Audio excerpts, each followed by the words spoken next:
Girls school আর মহিলা কলেজের সামনে এতিমের মতো দাঁড়ায় থাকে। যুবক ভাইয়েরা, খবরদার মেয়েদের পেছনে ঘুরো না। নিজের চরিত্র এমন বানাও যাতে করে মেয়ের বাপেরা তোমার পিছে লাইন ধরে।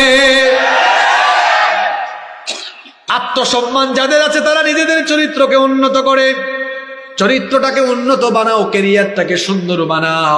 সুন্দরী মেয়ে দেখে দৌড়াইও না, চরিত্র সুন্দর বানাও। চরিত্রবান মেয়ে তুমিও তালাশ করো। বিয়ের আগেই তোমার বউয়ের জন্য দোয়া করো। দোয়াটা কোরআনে শিখাইছেন কে?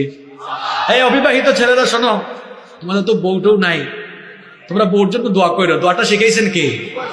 আল্লাহ বলেছেন হবু বউয়ের জন্য দোয়া করো। দোয়াটা শিখিয়েছেন কে? দেখি অবিবাহিতরা এবার তোমাদের খুব তাল উঠছে। সবাই একটু পড়ো, রব্বানা হাব লানা মিন আজওয়াজিনা ওয়া যুররিয়াতিনা কুররাতা আ'য়ুনিন ওয়াজআলনা লিল মুত্তাকিনা ইমামা।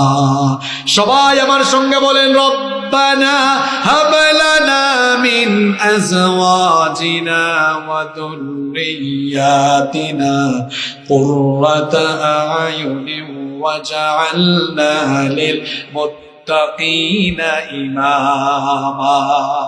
অবিবাহিতরা শোনো, দোয়াটার অর্থ শোনো।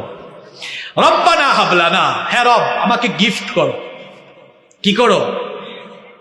রব্বানা হাব লানা, আমাকে গিফট করো, আমাকে দান করো। কি দান করো?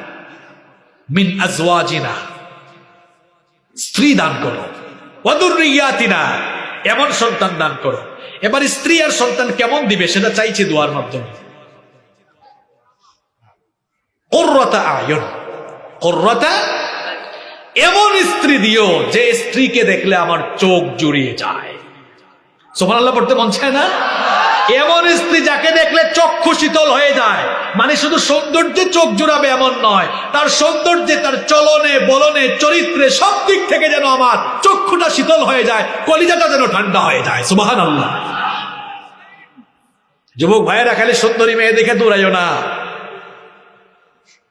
পর্দা, মেয়েটা পর্দা করে কিনা, চরিত্রবান কিনা, দিনদার কিনা, বোরকা পরে কিনা, এটা না দেখে বিয়ে করবা। এটারে বিয়ে করার পরে বেশি দিন ঠিকবা না। এরপরে দেখা যাবে পরিবারে জাহান্নামের আগুন লেগে গেছে।